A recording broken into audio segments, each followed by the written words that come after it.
Hello everyone and welcome to today's session. Okay, हमारे पिछले दो सेशन में हमने बहुत ही क्रूशियल टॉपिक्स कवर किए थे जैसे कि बायोटेक्नोलॉजी एंड बायोमोलिक्यूल्स। ओके, आज का सेशन जो है it is also very crucial because आज हम जो चैप्टर कवर करने जा रहे हैं वो जनरली बच्चों का थोड़ा सा लीस्ट फेवरेट होता है। Why? Because it is animal kingdom. Okay, it is filled with a lot of information, with a lot of examples. Okay, तो ये हो सकता है आपको थोड़ा कम पसंद हो, ये आपको कम पसंद हो सकता है, बट नीट में ये कम पसंद नहीं किया जाता है, नीट में ये काफी पसंद किया जाता है, इसीलिए नीट में अक्सर इस चैप्टर से काफी क्वेश्चंस आते हैं। ओके, तो चलिए आज का सेशन स्टार्ट करते हैं और बात करते हैं एनिमल किंगडम के बारे में। तो एनिमल किंगडम की बात करते हुए, see, this is the first question on your screen and हमने शुरू भी किया है सबसे सिंपल फाइलम के साथ। The question goes as, in Porifera water enters through minute pores called. Okay, तो पोरीफेरा में आपको पता है कि Porifera has a water canal system. Okay, Porifera की खास बात ये होती है कि पोरीफेरा में वाटर कनाल सिस्टम होता है। ठीक है, वाटर कनाल सिस्टम में आपको पता है कि जो वाटर होता है it enters through minute pores in body called ostia, जहां से वो जाता है एक सेंट्रल कैविटी में which is called as spongocoel, और फिर उसके बाद वो वापस जाता है बाहर बॉडी के थ्रू ऑस्क्यूरम। ओके, तो इस क्वेश्चन में आपसे उन माइन्यूट पोर्स का नाम पूछा गया है जिसके थ्रू वाटर एंटर करेगा। So the correct option is going to be ostia. Okay, because water enters into the body of poriferans through ostia. Now, moving on to the next question. Next question begins with next phylum. In coelentrates, the gastrovascular cavity functions in. Okay, कई कई बार जो question होता है ना वो question ही हमें हमारा answer दे देता है। जैसे आप यहाँ पे देखिए, यहाँ पे आपसे गैस्ट्रोवैस्कुलर कैविटी जो कि आपके सिलेंट्रेट्स में होती है उसका फंक्शन पूछा गया है। Now if you look at the word gastrovascular, you'll see that this word has hidden meaning in itself. For example, this word gastro. Now, all of you know कि ये जो gastro word होता है, this gastro word is actually related to digestion. Okay, so if I talk to you about this word gastro, this gastro word is actually related to digestion. And vascular, if I talk to you about this word vascular, you might all have heard of blood vascular system. Okay, why is our blood called as blood vascular system? Because it helps in circulation. Okay, so if you look at these two words, that is gastro and vascular, gastro is related to digestion whereas vascular is related to circulation. So it is no doubt, obviously, the word gastrovascular cavity in itself denotes that gastrovascular cavity is going to function in digestion and circulation. Okay, not only circulation, not excretion, not reproduction, but digestion and circulation. Now, let us look at next question. Nereis possesses lateral appendages called parapodia which help in. First of all, let us talk about Nereis. Nereis is a member of phylum Annelida. Okay, and it has certain appendages, lateral appendages, which are called as parapodia. Now, what do parapodia help in? Parapodia help in swimming. But do you have swimming in option? Let us look. Excretion, circulation, locomotion, and neural coordination. Swimming is not an option, but swimming is a form of locomotion, right? So the correct answer is going to be option C, which is going to be locomotion. Now, moving on to the next question. Which of the following is not a defining feature of chordates? Now, when we study animal kingdom, we study about two things. That is, one is non-chordates, which constitutes from phylum Porifera to phylum Hemichordata, and the another one is phylum chordates. There are certain characters which actually distinguish your chordates from non-chordates. Okay, presence of notochord is one such character. Presence of notochord is very, very essential. It is very pivotal, and it is the presence of notochord on the basis of which chordate and non-chordate names have been assigned. Now, pharyngeal gill slit is also a characteristic feature of chordates. Post-anal tail is also a characteristic feature of chordates. Along with this, a dorsal nerve cord is also a feature of chordates. Dorsal heart. Okay, this is not a feature of chordates. This is a feature of non-chordates because chordates, you and us, we both humans are chordates. Do we have a dorsal heart? No, we have a ventral heart. So actually, ventral heart is a characteristic of chordates and dorsal heart is a characteristic of non-chordates. So not a defining feature of chordate is going to be option D, which is dorsal heart. Now, moving on to the next. Petromyzon is also known as, okay, so in animal kingdom, you'll see pattern which has been followed. There is scientific name, and along with scientific name in bracket you are given common name. Okay, and you have to remember both. You have to remember the scientific name as well as you have to remember the common name. Scientific and common name, both the names should be considered and both the names should be remembered. So here petromyzon is one such name. It is a scientific name. Okay, it belongs to class cyclostomata. So it is a scientific name और यहाँ पे आपसे Petromyzon का common नाम पूछा गया है. तो क्या हैगफिश होता है? नहीं, हैगफिश जो होता है वो मिक्सीन का कॉमन नेम होता है. सी अर्चिन भी नहीं होता है, ट्यूनिकेट भी नहीं होता है. It is lamprey. Okay, so Petromyzon is also known as lamprey. Now bony fishes can stay at one depth in water due to. Okay, now you have to understand what this question is actually trying to say. तो ये question आपसे बोल रहा है कि जो बोने fishes होती है वो वाटर में एक डेप्थ पे रह सकती हैं. इसी को कहने का एक दूसरा तरीका ये हो सकता है कि bony fishes do not need to swim constantly. Okay, तो जो बोनी फिशेस है they can stay in water at a certain depth and they do not need to swim constantly. Why is that?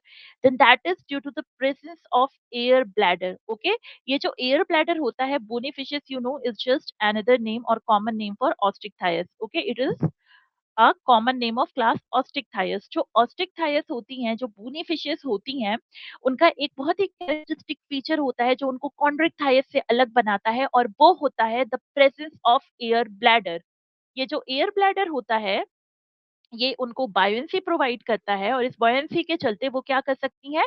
They can stay in water without you know drowning. वही ये जो air bladder होता है ये आपके कॉन्ड्रिक Thais में absent होता है और इसी की वजह से Chondrichthyes have to swim constantly, otherwise they can drown. Okay, so bony fishes, they don't have this problem. They can stay at one depth in water due to the presence of air bladder.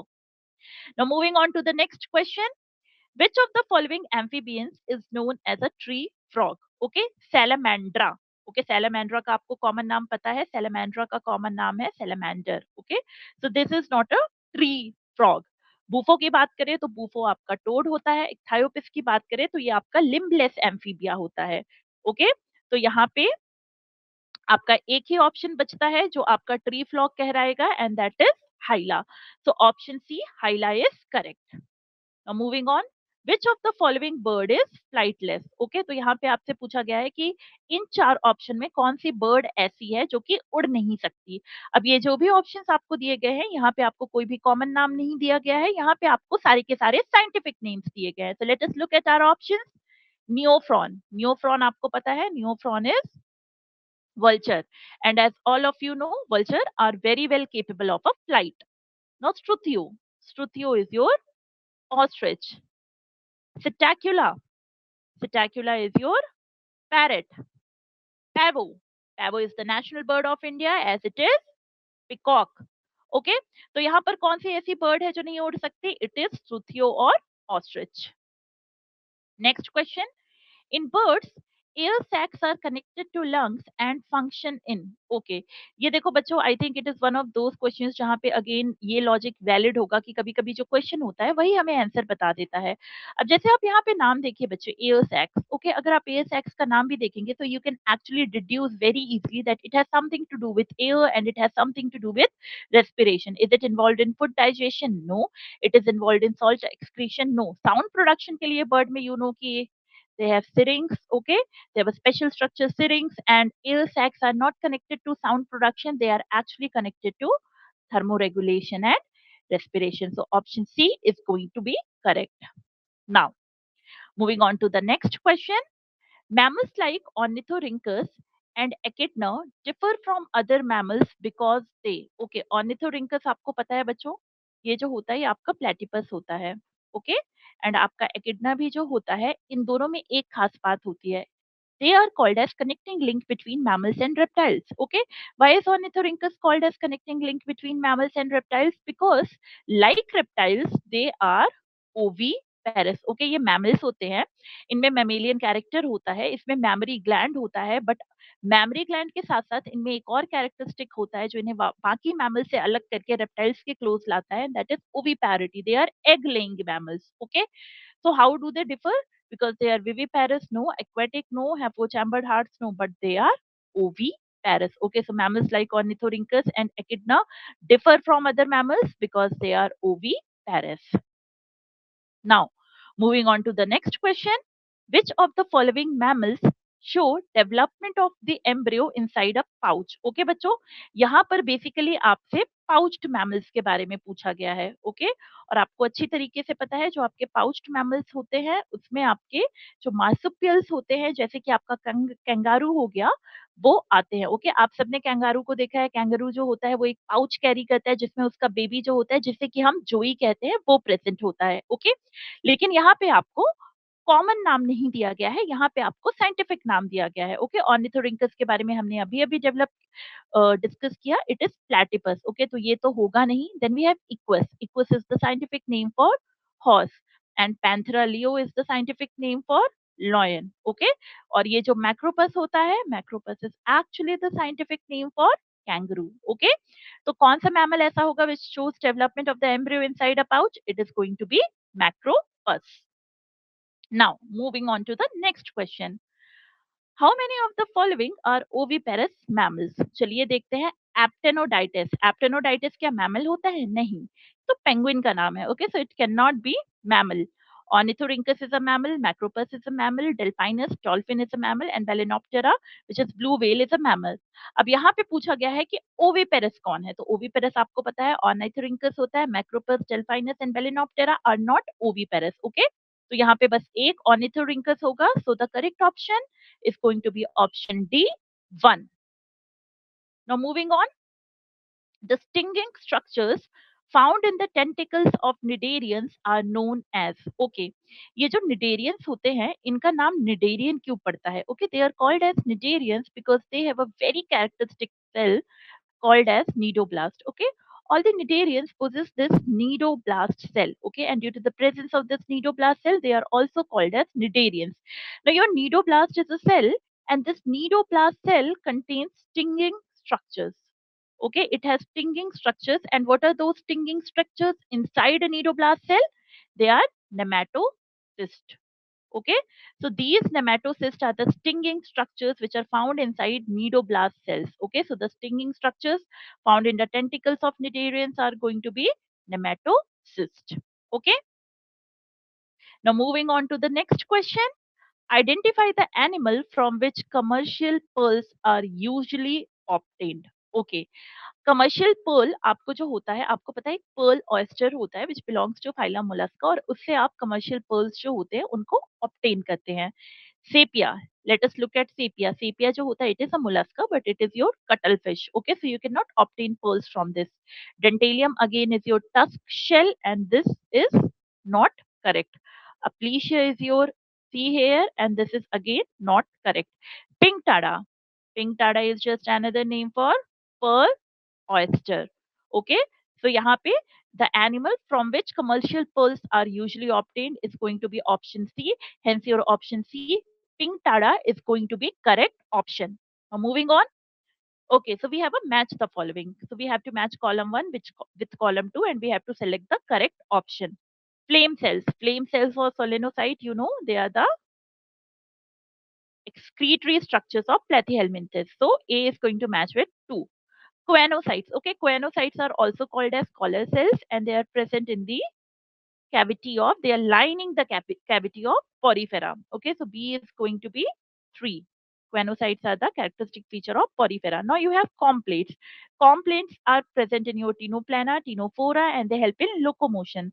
So C is going to be 1. And nephridia, nephridia is again a characteristic feature of annelida. So D is going to be 4th. So your option is going to be 2, 3, 1, 4. Let us look. 2, 3, 1, 4. Okay, option 4. Okay, option 4. So your option D, 2, 3, 1, 4, correct. C is the correct option because it justifies this question. Now, next question. Let us look at next question. Lancelet. Okay, you have lancelet. Lancelet, you know, lancelet is the common name of your Amphioxus. Okay, Amphioxus or Branchiostoma, and this belongs to your Cephalochordata. Okay, so A is going to be three cephalochordata. No, petromyzon. If I talk to you about petromyzon, we discussed this in our previous question. It is called as lamprey and it belongs to cyclostomata. So I have cyclostomata, but I also have jawless vertebrate. Now you know cyclostomata can also be called as jawless vertebrate. So for now, let us see that for B, 1 and 4 both can be correct. Now let us move to Ascidia. Ascidia, Selpa, and Doliolum. All these three are examples of Urochordata. So C is going to be 2. Now let us look at our option 4. D. Myxine. Myxine or hagfish again is a member of Cyclostomata or jawless vertebrate. So for this also 4 and 1 both options are going to be correct. Okay, so for like B, if I talk about B and D, 1 and 4 both are correct. But if I talk to you about A and C, for A only 3 and for C only 2 is going to be correct. So let us look. This one is not correct. This one is not correct. Okay, A is 3, but C is 1. So this one is not correct. Here A is 3, C is 2, B is 4, and D is 1. So hence, my option D is going to be my correct option. Now, let us look at our next question. Select the incorrect match. Okay, so I have to, there are 4 options and I have to choose one option which is actually incorrect. Let us look here. Porifers, mostly triploblastic animals. Okay, you know, this is not correct. Poriferans are very simple and they are actually diploblastic. Coelentrates, radially symmetrical acoelomate. This is correct. Platyhelminthes, triploblastic acoelomate. Aschelminthes, triploblastic pseudocoelomate. Hence, my incorrect option is going to be option A, Porifera, because Porifera are mostly diploblastic animals. They are not triploblastic. Now, moving on to the next question. Which of the following animals exhibits bilateral symmetry in larval stage and radial symmetry in adult stage? Okay, this is a classic case of retrogressive metamorphosis. Okay, we talk about this as retrogressive metamorphosis because हम कहते हैं कि जो bilateral symmetry वाला feature होता है वो एक एडवांस्ड फीचर होता है और जो रेडियल सिमेट्री वाला फीचर होता है वो एक्चुअली में bilateral symmetry जितना एडवांस्ड नहीं होता है. अगर आप इस एनिमल को देखो तो इसका लार्वा जो होता है it has bilateral symmetry which is an advanced feature, but इसके एडल्ट स्टेज में you have radial symmetry which is not so advanced. Okay, इसीलिए हम इसको रेट्रोग्रेसिव मेटामॉर्फोसिस कहते हैं. हम कहते हैं कि with growth there is actually not development, there is actually the opposite of development. The development is going backwards, hence retrogressive metamorphosis. और ये किसमें होता है? This is the characteristic feature of phylum Echinodermata. Okay, तो यहाँ पे बस आपको फाइलम एकाइनोडर्मेटा के मेंबर का नाम ढूंढना है and you will be sorted. No cuttlefish, आपको पता है कि जो कटल फिश होती है it is Sepia and it belongs to phylum Mollusca. Okay, Asterius or starfish is a member of your Echinodermata. Jellyfish is a member of Coelenterata, and hagfish, right now we discussed, it is a member of class Cyclostomata. Okay, so your correct answer is going to be option B, starfish, Echinodermata. Now moving on to the next question. Porifers, spongocoel, cnidarians. Okay, paragastric cavity, canal system. Okay, if you look at this question, students, you will see two options. You will see B and D. और आपको ऐसा लगेगा कि यार B and D both are correct for cnidarians because do cnidarians have a gastrovascular cavity? Yes. Do cnidarians have stinging cells? Nidoblast? Yes, they do have that. तो यार option B और D दोनों सही है, लेकिन यहाँ पे आप क्या फिल करोगे, बी या D? So if you look at the connection here, porifers में स्पॉन्जोसील होता है. आपको पता है जो स्पॉन्जोसील होती है वो उनकी सेंट्रल कैविटी होती है. Okay, porifers have a central cavity spongocoel, और गैस्ट्रोवास्कुलर कैविटी भी जो होती है वो निडेरियंस की सेंट्रल कैविटी होती है. Okay, we say it as central gastrovascular cavity. इसीलिए यहाँ पर स्टिंगिंग सेल्स जो है वो उतना अप्रोप्रिएट नहीं है. रेदर आपका करेक्ट ऑप्शन क्या जाना चाहिए? आपका करेक्ट ऑप्शन जाना चाहिए option b, gastrovascular cavity. Okay, now moving on to the next question. Our next question says internal fertilization occurs in. Okay, अब यहाँ पे आपसे पूछा गया है कि internal fertilization जो होता है वो किस में होता है. चलो पहला ऑप्शन देखते हैं. पहला ऑप्शन है आपका टिनोप्लाना. टिनोप्लाना आपको पता है कि टिनोफोर्स को बिलोंग करता है, फाइलम टिनोफोरा को बिलोंग करता है, और इनमें जो फर्टिलाइजेशन होता है that is external. Okay, Euspongia आपके पॉरीफेरा को बिलोंग करता है, और आपको पता है कि पॉरीफेरा में जो फर्टिलाइजेशन होता है वो इंटरनल होता है. सैकोग्लॉसिस अगेन हेमिकॉर्डेटा. हेमिकॉर्डेटा में भी जो फर्टिलाइजेशन है दैट इज एक्सटर्नल. एक्सोसीटस जो आपका सी हॉर्स होता है, flying fish. Okay, Exocoetus is your flying fish. और अगर हम एक्सोसीटस में बात करें तो एक्सोसीटस में भी जो फर्टिलाइजेशन होता है वो आपका एक्सटर्नल होता है। ओके, बिकॉज ये क्लास ऑस्ट्रिक्टाइस को बिलोंग करता है। ओके, तो आपका करेक्ट आंसर क्या जाएगा बच्चों? आपका करेक्ट आंसर जाएगा option b, Euspongia. Now moving on here, animals belonging to phylum Platyhelminthes are also called flatworms. Okay, again one of those questions जहाँ पे आपको क्वेश्चन में ही कहीं ना कहीं आंसर मिल जाएगा. Why? Because animals belonging to phylum Platyhelminthes are also called as flatworms. Flat, आप किसी भी सरफेस को फ्लैट कब बोलते हो? जब वो डॉर्सोवेंट्रली क्या होता है, कंप्रेस्ड होता है.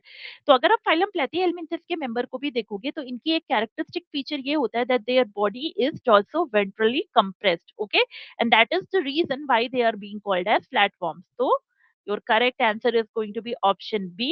They have dorso-ventrally compressed body. Now moving on, here is this question. For members of phylum Aschelminthes, choose the option with only incorrect statements. Okay, बच्चों, तो इस क्वेश्चन में I have been provided with four statements. Okay, और इस four statements में there are some statements which are correct and there are some statements which are incorrect. Now I have to choose only the incorrect statement. Okay, so let us move forward. Let us dissect each statement one by one and let us try to understand कि क्या correct है और क्या correct नहीं है. Now, body is circular in cross section called roundworms. Yes, इनको roundworms ही इसलिए बोला जाता है because इनकी जो body होती है वो cross section में circular होती है. तो A तो मेरा correct हो गया. Now, they are not the parasite in plants. This is very wrong. Okay, क्यों wrong है बच्चों? Because अभी कुछ दिन पहले हम बायोटेक्नोलॉजी डिस्कस कर रहे थे. जब हम बायोटेक्नोलॉजी डिस्कस कर रहे थे तो वहां पे हमने डिस्कस किया था कि एक पैरासाइट होता है मेलोइडिजाइन इनकॉग्निशिया, है ना, जो कि क्या होता है, एक नेमेटोड होता है. ओके, तो ये बात तो हमें ऑलरेडी पता है कि Meloidogyne incognita which belongs to phylum Aschelminthes is a parasite of tobacco plant. तो आपका बी जो है, बी क्या हो गया, इनकरेक्ट हो गया, ए आपका करेक्ट हो गया. Let us look at c. Mesoderm is present as scattered pouches in between ectoderm and endoderm. This is nothing but a definition for pseudocoelom. जब आप सूडोसिलोम को डिफाइन करते हो तो सूडोसिलोम के लिए आप यही कहते हो कि जो मीजोडर्म होता है it is present as scattered pouches in between ectoderm and endoderm. Okay, so आपका सी क्या हो गया बच्चों, करेक्ट हो गया. D, they do not represent sexual dimorphism. This is very wrong, क्योंकि आपको पता है जो सेक्सुअल डायमॉर्फिज्म होता है वो फाइलम एस्केलमिंथिस से ही शुरू होता है, जहां पे जो फीमेल एस्कैरिस होती है वो लॉन्ग होती है, उसकी स्ट्रेट टेल होती है, और जो मेल एस्कैरिस होता है वो क्या होता है, छोटा होता है साइज में और उसकी एक कर्व्ड टेल होती है. Okay, so d is incorrect. Now I had to choose options with incorrect statement. So it is going to be B and D. Let us see where B and D are present. They are present in option D. Hence my D option B and D is going to be correct. Now let us look at our next question. Select the incorrect match with respect to animals and their excretory structures. Okay, Ascaris excretory tube. आपको पता है जो phylum Aschelminthes होते हैं वहां पे excretory tube जो है उसको define किया गया है as an excretory structure. So this is correct. Nereis nephridia. Nereis is an annelida और annelid में nephridia होता है. Okay. एडिस मैल्फिगियन ट्यूब्यूल्स, जो आपका एडिस है विच इज योर मॉस्क्यूटो, है ना, आपको पता है ये बहुत ही डेडली मॉस्क्यूटो होता है because it is affected for so many bad diseases. तो ये जो एडिस है it has Malpighian tubules. This is correct because mosquito at the end of the day is an insect. Okay, and it is an insect और insect में Malpighian tubule is your excretory structure. D, Balanoglossus किडी. पहली बात तो आप ये देखो बच्चों की, दो आपका बेलेनोग्लॉसस है वो आपका नॉन कॉर्डेट है. Okay, it belongs to phylum Hemichordata. ये एक नॉन कॉर्डेट है. और आपको पता है कि जो किडनी होती है, kidney is the excretory structure of vertebrates, वो नॉन कॉर्डेट्स में नहीं प्रेजेंट होती. इसीलिए अगर यहाँ पे आपसे इनकरेक्ट मैच पूछा गया है तो ये इनकरेक्ट मैच क्या जाएगा, ये इनकरेक्ट मैच जाएगा option D which is Balanoglossus with kidney. Now, let us move on to our next question, which is arthropods are not characterized by presence of. Okay, arthropods are not characterized by presence of chitinous exoskeleton. ये आपको पता है chitinous exoskeleton की अगर हम बात करें तो it is a characteristic feature of arthropods. तो chitinous exoskeleton is correct. Jointed appendages, इनका तो नाम ही जो आर्थ्रोपोड पड़ा है वो जॉइंटेड अपेंडेजेस के लिए ही पड़ा है, where your arthro is jointed and pods represent to your appendages. Okay, so this is not correct. Metameric segmentation, अगर मैं आपसे सेगमेंटेशन की बात करूं बच्चों, तो you must know that segmentation is actually only present in three phylums. What are those three phylum? One is your phylum Annelida, where segmentation is present. Next is your phylum Arthropoda, where segmentation is present. And the last one is your phylum Chordata, where segmentation is present. तो अगर हम segmentation की बात कर रहे हैं तो Annelida, Arthropoda और Chordata तीनों में segmentation होता है. Hence this option C is correct. Okay, arthropods have metameric segmentation. Now, ventral tubular heart. Okay, first of all your arthropod, आपका आर्थ्रोपोड क्या होता है बच्चों? आपका आर्थ्रोपोड होता है non chordates. And non chordates में अगर हम बात करें तो डॉर्सल हार्ट होता है, वहां पे वेंट्रल हार्ट नहीं होता है. ओके, तो यहाँ पे your option D is going to be correct because option d ventral tubular heart is not a characteristic feature of arthropods. Now let us look at our next question, which goes as second largest phylum in kingdom Animalia is. Second largest phylum in kingdom Animalia. So kingdom Animalia की अगर मैं आपसे बात करूं, the largest phylum is phylum Arthropoda. All of us know this why because इसमें insects होते हैं and insects are very large in number. Okay, तो kingdom Animalia का जो largest phylum होता है phylum Arthropoda होता है, और जो second largest phylum होता है that is phylum Mollusca. Okay, तो आपका जो आर्थ्रोपोडा है that is the largest phylum and the second largest phylum is going to be phylum Mollusca. Okay, so your option C, Mollusca, is going to be your correct answer. Now read the statements and choose the correct answer. So we have been presented with two statements. हमें ये statement पढ़ना है and then we have to decipher whether statement B, A and B are correct or incorrect. Let us look at statement A. The most unique mammalian feature is the presence of mammary glands. That is true, है ना? क्योंकि हम उनको class mammalia ही क्यों बोलते हैं? हम class mammalia उनको बोलते हैं because they have this presence of mammary glands. Okay. Now, so statement A is correct. Let us look at statement B. Two additional chambers, crop and gizzard, are present in the alimentary canal of both insects and birds. Okay, this is true. आपके insects में भी crop and gizzard होते हैं और आपके bird में भी crop and gizzards होते हैं to help them with the process of digestion. Okay, so आपका statement A भी correct है और आपका statement B भी correct है. Hence your option B, both statement A and B are correct, is going to be your correct option. Now, let us look at next question. In which one of the following the genus name, its two character and its phylum are not correctly matched? Okay, so here I have been presented with four options. Four options में से तीन options are correct and one option is incorrect. I have to find out which option is incorrect. चलिए बच्चों begin करते हैं. If we begin here, Ophiura which is your brittle star. Okay, Ophiura आपका brittle star होता है और ये आपके फाइलम एकाइनोडर्मेटा को बिलोंग करता है. कैलकेरियस एंडोस्केलेटन एकदम सही, वाटर वैस्कुलर सिस्टम एकदम सही, एकाइनोडर्मेटा ट्रू. सो ऑप्शन ए तो सही है. क्यूलेक्स जो होता है, क्यूलेक्स आपका एक मॉस्क्यूटो होता है. क्यूलेक्स के बारे में आप पढ़ते हो वाई बिकॉज ये जो फीमेल क्यूलेक्स होती है it is actually a vector for a disease called as elephantiasis. Okay, तो ये एलिफेंटियासिस या फाइलेरियासिस की वेक्टर होती है female Culex. Chitinous exoskeleton, compound eye, arthropoda, this is correct. Okay, arthropoda को belong करती है, since it is an insect तो इसमें compound eye भी होता है और इसका exoskeleton भी chitin का बना होता है. Now let us look at option C, Nereis. Nereis belongs to phylum Annelida. Possesses parapodia, ये एकदम सही है ना? They possess lateral appendages called parapodia which help them in swimming. Monoecious. Okay, Nereis is not monoecious. Nereis is dioecious. ठीक है, Nereis जो होता है बच्चों वो monoecious नहीं होता है, Nereis आपका dioecious होता है. Okay, and Annelida सही है, but this monoecious part is wrong. Hence option C जो है वो क्या है? Incorrect है. एक बार option D भी देख लेते हैं. Phyla is a mollusca. Soft body, respiration and excretion by gills, mollusca is correct. Okay, so hence your option C is going to be incorrect. Why? Because यहाँ पे Nereis को monoecious बताया गया है जबकि जो आपका Nereis होता है वो dioecious होता है. Now let us look at next question.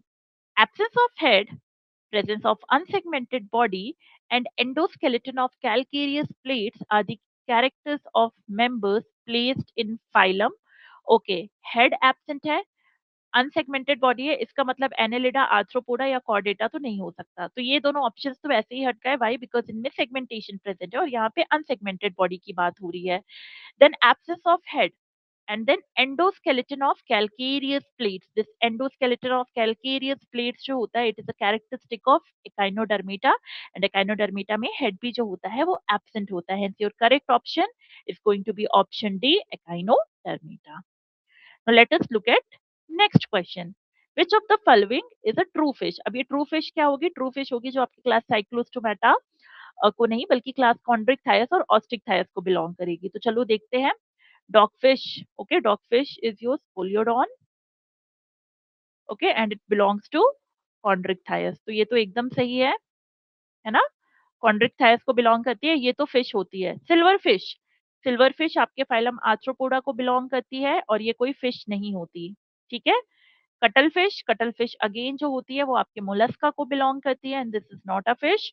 Well बच्चों आप सबको पता है वेल जो होती है वेल एक फिश नहीं होती, whale is a mammal. Okay, hence your correct answer is going to be, आपका करेक्ट आंसर होगा, your correct answer is going to be dog fish. Okay, so option A dog fish is going to be your correct answer. Now moving on.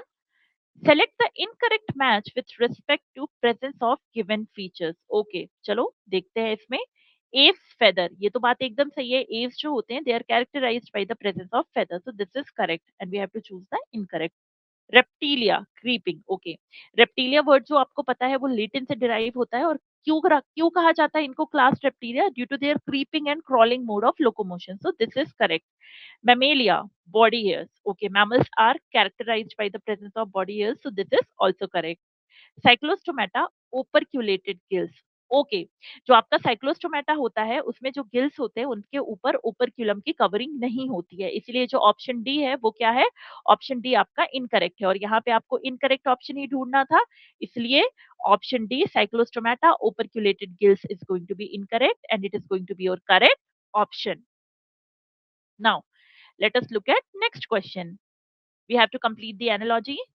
Penguin, oviparous, and then we have to find someone who is viviparous here. Okay, crate, as you know, crate belongs to reptilia. It is a kind of snake and it is oviparous. Kangaroo, kangaroo, you know, kangaroo आपका जो होता है वो viviparous होता है. Okay, so kangaroo is going to be the correct option. Seahorse जो हो गया आपका, hippocampus आपका seahorse होता है, and hippocampus seahorse जो होता है वो आपके ostricthyes को belong करता है, and ostricthyes are mostly oviparous.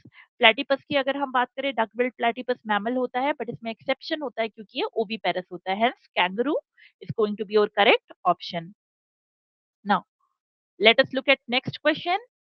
Which of the following is not a mammalian feature? Okay, तो यहाँ पे बच्चों आपको चार ऑप्शन दिए गए हैं और यहाँ पे आपसे पूछा गया है कि कौन सा ऐसा ऑप्शन है जो कि एक मैमल का फीचर नहीं है. Okay, they are homeothermous. ये बात एकदम सही है, बिकॉज अगर मैं आपके मैमल्स और एप्स की बात करूं, है ना, तो सिर्फ और सिर्फ आपके मैमल्स और एप्स ही होते हैं जो कि क्या होते हैं, होम्योथर्मस होते हैं. They have this ability to regulate their internal body temperature. So option A is correct for mammal. It is a mammalian feature. Now, pulmonary respiration. Yes, pulmonary respiration is a mammalian feature. Internal fertilization is a mammalian feature. Indirect development. Okay, indirect development is not a mammalian feature because जो mammals होते हैं उनमें क्या होता है, उनमें development direct होता है without involving any larval stage. Okay, hence your option D, indirect option, is going to be correct statement. Why? Because it is not a mammalian feature. So D is your correct option. Which of the following does not occur in fresh water? Okay, तो यहाँ पे आपको कुछ options दिए गए हैं और पूछा गया है कि कौन है जो फ्रेश वाटर में नहीं मिलेगा आपको. Late us look eight Spongilla. Spongilla का बच्चों अगर आप कॉमन नाम देखोगे ना, तो स्पॉन्जिला का कॉमन नाम ही हम क्या कहते हैं, स्पॉन्जिला का कॉमन नाम हम कहते हैं फ्रेश वाटर स्पॉन्ज. तो यहाँ तो आपको पता है कि Spongilla is being called as fresh water sponge because it is found in fresh water. Okay, this can not be your answer. No, your Pterophyllum which is your angel fish belonging to class Osteichthyes, ये भी आपको fresh water में मिलती है. ओके, Labeo is again a fish which is found in fresh water. लेकिन अगर आप एक्सोसीटस की बात करोगे तो एक्सोसीटस जो होती है आपकी, Exocoetus is not found in fresh water, Exocoetus is found in marine water. Okay, so your correct answer is going to be option D because Exocoetus is found in marine environment, it is not found in fresh water. Select the set of limbless animals. ठीक है, so here I have to select animals which do not have any limb. Ichthyopus. If you know ichthyopus, it is called as limbless amphibia. Okay, Ichthyophis जो होता है इसको हम limbless amphibia बोलते हैं, तो दिस इज करेक्ट. वाइपरा और viper is a snake. Okay, viper जो होता है एक स्नेक होता है, और आपको पता है जो स्नेक्स होते हैं उनके पास लिम्ब्स नहीं होते. ओके, हेंस योर करेक्ट, आपका पहला ऑप्शन ही करेक्ट है. ऑप्शन है Ichthyophis which is limbless amphibia, and option A का second part vipera which is snake is going to be correct because both of them do not have limbs. Salamandra में limbs होती हैं, bufo में आपके limbs होती हैं, और यहाँ पे आपका hyla जो है, hyla में भी limbs होती हैं. Okay, so option A is going to be your correct option. Now, a well-developed keel, a flying adaptation, is absent in which of the following? Okay, this is just an application-based question. यहाँ पर आपको थोड़ा सा analytical knowledge use करना है. और देखो, a well developed कील, कील जो होती है वो बर्ड्स में एक फ्लाइट अडेप्टेशन होती है. अब यार ये flight adaptation is going to be present in birds which are flying. Okay, जो फ्लाइट वाली बर्ड्स हैं, जो फ्लाई कर सकती है, उड़ सकती है, उनमें कील प्रेजेंट होगा. बट ऐसी बर्ड्स जो उड़ ही नहीं सकती हैं, उनमें जो कील होगा वो नहीं प्रेजेंट होगा. Okay, so let us look at our option. Pavo, peacock, peacock can fly. Okay, neophron, again vulture, vulture can fly. Cetacula is your parrot, it can fly, but struthio, ostrich cannot fly. Okay, इसीलिए जो कील है it is going to be absent in struthio because struthio is not capable of flight. Now let us look at our next question. Identify the animals that shows flying ability, homeothermy, heterodont and thecodont dentition. Okay, first of all, यहाँ पे homeothermy लिखा हुआ है यार. Homeothermy will help us to solve this question faster. Why? Because we know कि यार homeothermy is only and only present in mammals and apes.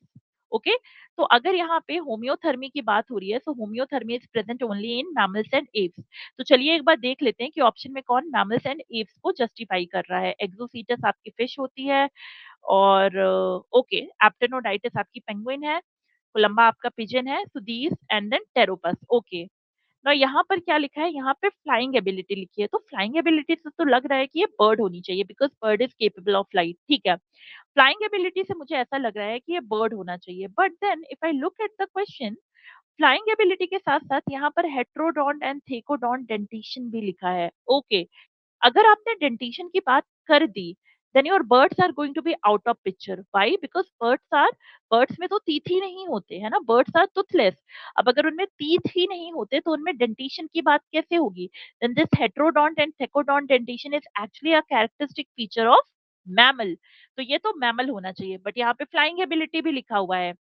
Pteropus, Pteropus का आपको कॉमन नाम पता है ना क्या है? टेरोपस का कॉमन नाम है flying fox. Okay, so pteropus is a mammal that has a flying ability. Okay, now let us look at all the options. Flying ability, homeothermy, as well as heterodont and thecodont dentition. All these characters will be fulfilled by option C, Pteropus, which is your flying fox. Hence your correct option is going to be option C, Pteropus. Now moving on to the next question.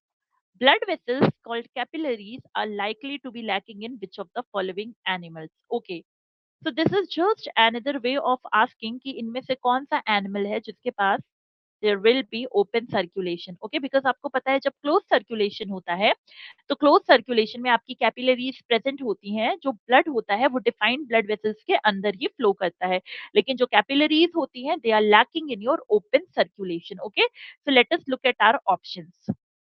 यहाँ पे if we look at our options, earthworm, earthworm में closed circulation होता है. Frog, frog में भी closed होता है. Cat, cat में भी क्लोज्ड सर्कुलेशन होता है. बट जो आपका एप्पल स्नेल होता है, ओके, आपका एप्पल स्नेल जो कि आपके मोलस्का को बिलोंग करता है, यहाँ पे ओपन सर्कुलेशन होता है.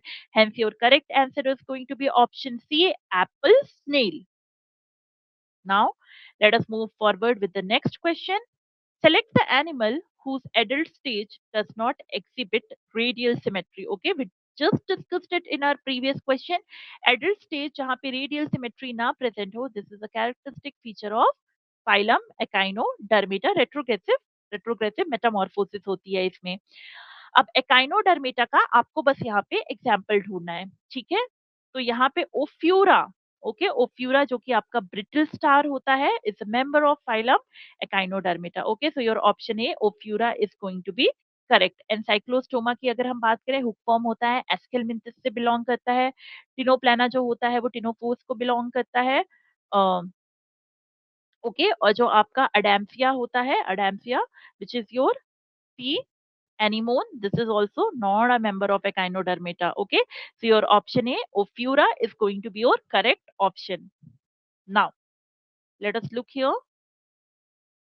Following category of features are present in all animals excluding which one? Okay, so यहाँ पे I have certain features, and in certain features में there are features which are present in all animals but one feature is not. Let us look at the options.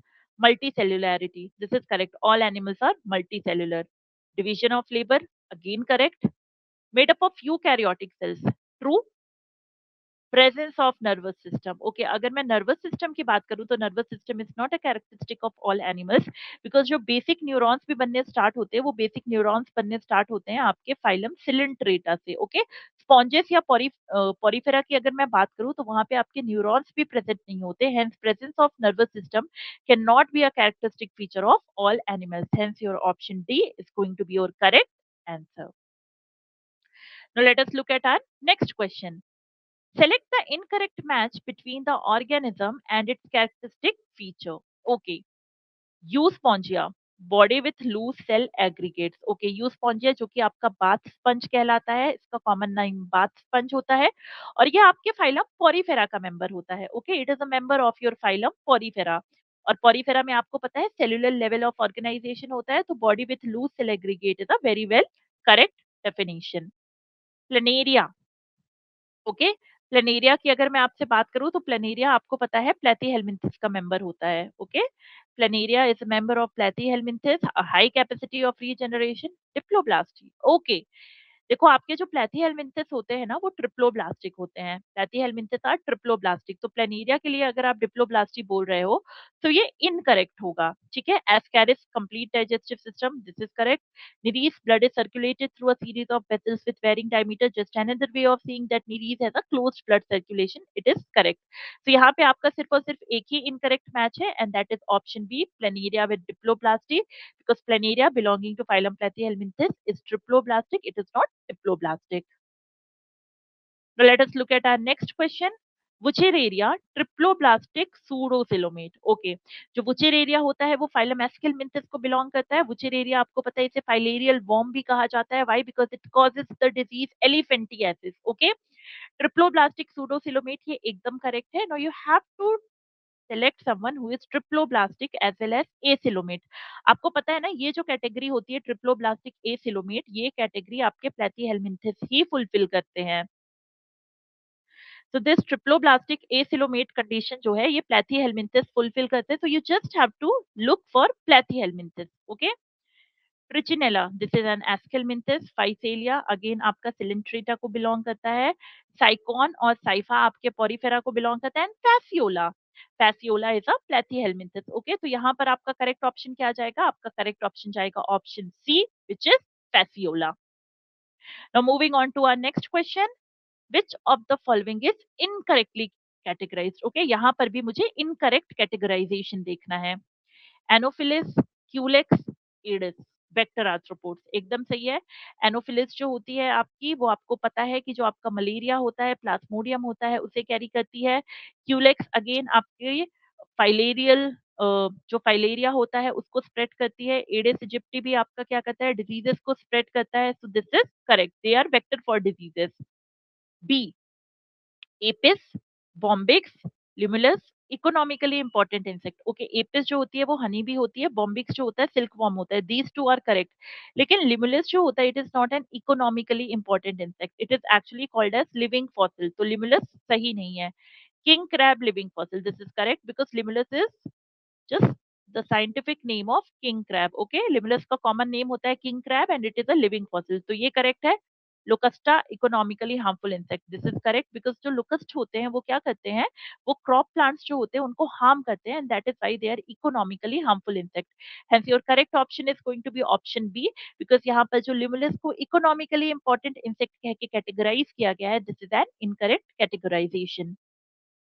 Now moving on, both internal and external metamerism is observed in all of the following except which one? Okay, so आपको पता है अगर मैं metamerism की बात ही कर रही हूँ तो यहाँ पे तीन ही फाइलम आते हैं, एनालिडा, आर्थ्रोपोडा एंड कॉर्डेटा, ठीक है, Annelida, arthropoda and Chordata. Pheretima, okay, तो हिरुडिनेरिया मेंबर ऑफ एनालिडा सही है। फेरेटिमा आपका अर्थवर्म होता है, मेंबर ऑफ एनालिडा सही है। निरीस आपका मेंबर ऑफ एनालिडा होता है, एकदम सही है। And pila, pila actually belongs to mollusc, okay, तो पाइला में इंटरनल एंड एक्सटर्नल मेटामेरिज्म जो है वो नहीं ऑब्जर्व की जाएगी। Hence your option D pila is going to be your correct option. Now similarities between pleurobrachia and hydra exclude which of the following? Okay, तो यहाँ पे बेसिकली हम दो फाइलम को कंपेयर करने जा रहे हैं। जैसे अगर मैं आपसे हाइड्रा की बात करूं तो hydra is phylum Coelenterata, okay, Coelenterata. और प्लूरोब्रैकिया की अगर मैं बात करूं तो ये फाइलम टिनोप्लाना को बिलोंग करता है, okay, phylum ctenophora, okay, this belongs to phylum Ctenophora. तो ये जो प्लूरोब्रेकिया है ये फाइलम टिनोफोरा को बिलोंग करता है और हाइड्रा जो है फाइलम सिलेंट्रेटा को बिलोंग करता है। Ctenoplana is an example of phylum Ctenophora. तो चलो अब यहाँ पे देखते हैं कि क्या डिफरेंस है आपके फाइलम टिनोफोरा और फाइलम सिलेंट्रेटा में। Nature of their aquatic habitat, extracellular and intracellular digestion, radial symmetry and level of organisation. Okay, तो बच्चों अगर आप यहाँ पे चारों ऑप्शंस देखोगे तो आपको पता चलेगा कि एक्स्ट्रासेल्युलर एंड इंट्रासेल्युलर डाइजेशन जो होता है वो दोनों में ही होता है, वो प्लूरोब्रैकिया में भी होता है, हाइड्रा में भी होता है। लेवल ऑफ ऑर्गेनाइजेशन अगेन दोनों में टिश्यू लेवल ऑफ ऑर्गेनाइजेशन है और दोनों ही जो होते हैं उनमें रेडियल सिमेट्री होती है। अब अगर आप नेचर ऑफ एक्वेटिक हैबिटेट की बात करोगे तो प्लूरोब्रैकिया जो होता है वो एक्सक्लूसिवली मरीन होता है, okay, it is found in marine environment. लेकिन हाइड्रा जो होता है, हाइड्रा आपको कहाँ मिलता है, हाइड्रा आपको मिलता है फ्रेश वाटर में, ओके। इसीलिए अगर आप यहाँ पे चारों ऑप्शंस को देखोगे तो डिफरेंस कहाँ आता है प्लूरोब्रैकिया और हाइड्रा में, in the nature of their aquatic habitat. Why? Because one is marine where is the another one is a fresh water organism. Hence your option A, nature of their aquatic habitat, is going to be correct. Now let us look at our next question. Select the correct match with respect to the common name of the organism and its corresponding scientific name.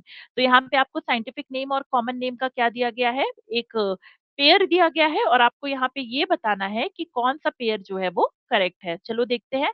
अडैम्सिया, brain coral, अडैम्सिया जो होता है आपका सी anemone होता है और जो मियांड्रीना होता है उसको ब्रेन कॉलर कहा जाता है, तो ये तो गलत है। Liver fluke, Schistosome, Schistosoma, liver fluke जो है आपका वो आपका फैसियोला है, सिस्टोसोमा नहीं है, तो ये भी आपका इनकरेक्ट है। No silk worm, apis, apis जो होती है वो आपकी हनी भी होती है, सिल्क वॉर्म जो होता है आपका वो बॉम्बिक्स होता है। Pennatula, sea pen, this is actually correct, okay, ये जो ऑप्शन सी है जहां पे पेनाट्यूला को सी पेन कहा गया है, this is actually a correct pair of a scientific name along with its common name, okay, so your option C, Penatula or C pen is going to be correct. Now let us look at our next question. Malpighian tubules assist in osmoregulation and excretion. They are not present in which of the following? अच्छा बच्चों देखो, जो आपका Malpighian tubule होता है ना, it is an excretory structure which is present in phylum arthropoda, और phylum arthropoda में भी ये हर किसी में नहीं मिलता है, ये फाइलम आर्थ्रोपोडा में मिलता है आपको इंसेक्ट्स में, ठीक है। तो मैल्फिगियन ट्यूब्यूल्स आपके इंसेक्ट्स में प्रेजेंट है, अगर इंसेक्ट है तो वो प्रेजेंट होगा, इंसेक्ट नहीं है तो वो नहीं प्रेजेंट होगा, ठीक है। चलिए देखते हैं, एपिस और हनी भी इंसेक्ट है, इसमें प्रेजेंट होगा। एनोफिलिस आपका मॉस्क्यूटो है, प्रेजेंट होगा। एडिस आपका मॉस्क्यूटो है, प्रेजेंट होगा। एप्लीशिया और सी हेयर जो होता है ये आपका फाइलम मोलस्का को बिलोंग करता है, ठीक है। यहाँ पे गिल्स प्रेजेंट होंगे और यहाँ पे आपका मैल्फिगियन ट्यूब्यूल जो है वो नहीं प्रेजेंट होगा। Hence your option C, Aplysia, is going to be your correct option. Now moving on to the next question, select the correct match between organism and characteristic. Okay, चलो यहाँ पे देखते हैं। Nereis, dioecious annelid with parapodia, encyclostoma, direct development and external fertilization, Tinea, complete alimentary canal with separate mouth and anus, Cycone, only asexual reproduction occurs. Okay.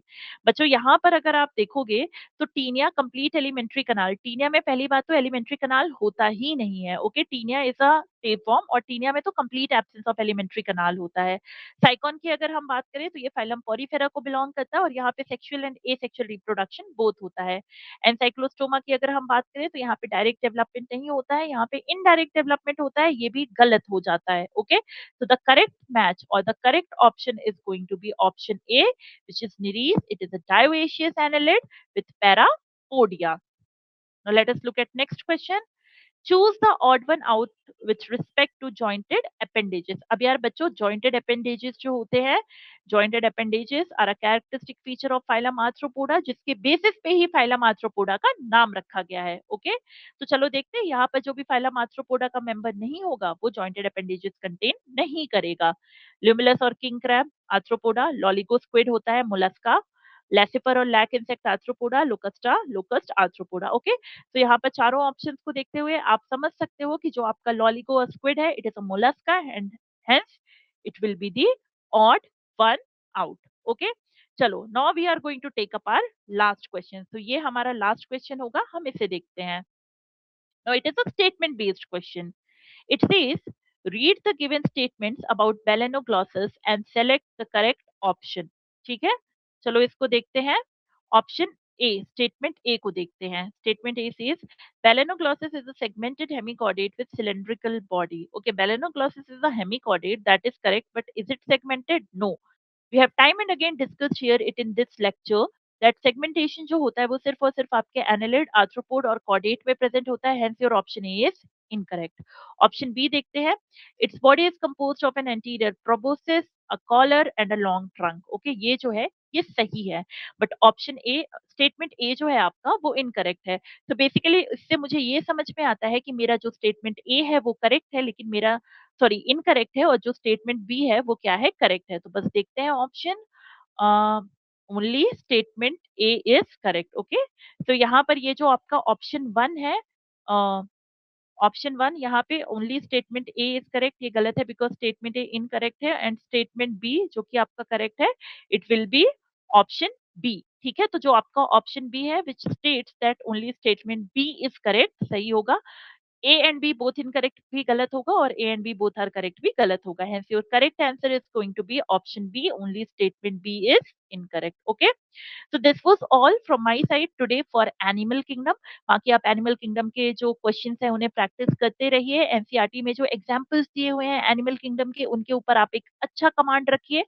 इस session में भी आपने देखा होगा कि कितने सारे क्वेश्चंस थे जो कि सिर्फ और सिर्फ scientific name or common name पे बेस्ड थे. Okay, so those examples are very important. Please have a very good command on those examples and also on few distinguishing or very important characteristics of certain phylum. Okay, so this was all for Animal Kingdom. I'll meet with you in the next lecture with the next topic. Okay, so till then keep on studying and keep on working hard. Thank you everyone.